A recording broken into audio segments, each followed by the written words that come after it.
Praise be Jesus and Mary.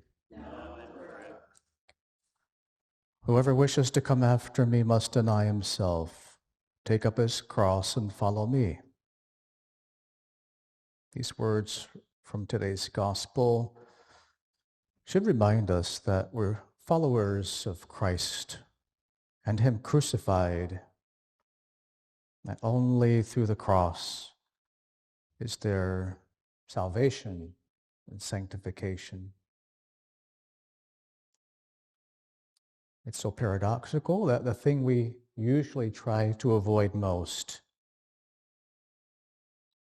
that which we dislike most and value least, namely suffering, sacrifice, the cross, is actually the thing we need. Wouldn't say most, but we desperately need it. We really do need it. Can profit from it immensely, and therefore we should appreciate it most highly.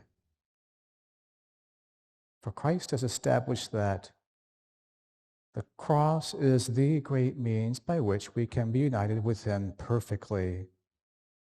And that's our essential vocation in life, that perfect conformity or uniformity, union, communion with Christ. Without the cross, this uniformity, conformity with Christ is simply impossible. Now, none of us enjoys suffering, the cross, sacrifice, for its own sake. And that's a good thing. If we did, we would be there'd be something wrong with us as human beings. And as Christians too, we should never, seek suffering for its own sake. As Christians, however, we ought to accept and even welcome and even embrace the cross, but for the love of our Lord, as a means to love him all the more. St. Augustine wisely teaches, let us understand that God is a physician and that suffering is a medicine for salvation, not a punishment for damnation. And St. Alphonsus Rodriguez adds, the way of the cross by trials suffered for God is the way to heaven. And so many saints could confirm that. If you're suffering in any way, recognize that suffering, not just as a cross, but as a share in the cross of Christ.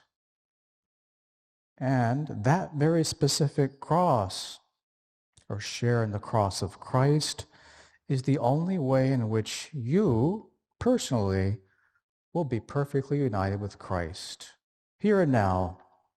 Maybe you're suffering something right now.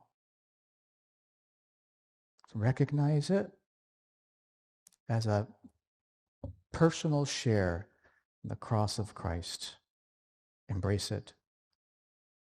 Would that you and I could say with St. Paul, with Christ I am nailed to the cross. It is now no longer I that live, but Christ lives in me. And the life I now live is in the flesh. I live in the faith of the Son of God who loved me and gave himself up for me. Praise be Jesus and Mary.